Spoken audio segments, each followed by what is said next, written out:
He was the man that really upset the apple cart regarding Harry and Meghan. You know the one I'm talking about. You do. You don't? Stay tuned. Hi, good morning. Neil Sean here in the heart of London. Thanks for joining me today. Lovely to see you as ever. I hope you're all keeping well. We start once again of another busy royal day. We never really stop, in fact, do we? You know, it just is endless, these stories.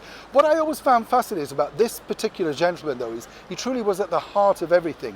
We're talking about, of course, Jason North. He was working for a short period of time, at least, the Duke and Duchess of Sussex. He was the man that during the court case, you know, the one that Meghan forgot that she'd helped with the book. You know the one, she couldn't remember that she'd assisted in this book that apparently at first she said she had no recollection of and certainly had never assisted in any shape or form.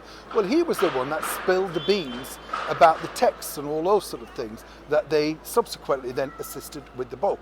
Right. Now, at the end of last year, he left the employment of the Duke and Duchess of Cambridge. He decided to go and work for them after Harry and Meghan went over to the United States, or Canada and then the United States. But he is a man in demand, as we've told you many times here on the show. He is pivotal really to a lot of the stories. And it's interesting for me to note that he's gone incredibly quiet, even though he's been offered so many things to spill the beans. Book deals, interviews. He is the #1 choice for everyone to sit down with, because obviously he knew the mechanisms of what went on within that particular period of time. He was, of course, the man who revealed the emails about the internal bullying, which is a central part of that ongoing case. A lot of people keep asking me online, where are we with that? As I've told you before, it's a private investigation within the palace walls. So we won't really get to know the outcome of that because, as our gracious Majesty the Queen said, that they will deal with it internally. I'm sure the Duke and Duchess of Sussex would like this to be externally so that whichever the outcome is, it is in their favour. So what now for Jason North? Well, as I say, it's going to be very difficult for him to, well, you know, turn down some of the lucrative deals that have been offered to him. The way around this, of course, if you were Mr. North, is this. You can basically write that book, but more importantly, you don't necessarily have to write it yourself. You could reveal it, a little bit like Meghan did, allegedly, to a friend, and they write the book around you. It's been done for years. You know, if you think about Diana, her true story, that sort of stuff. That could be worth a lot of money.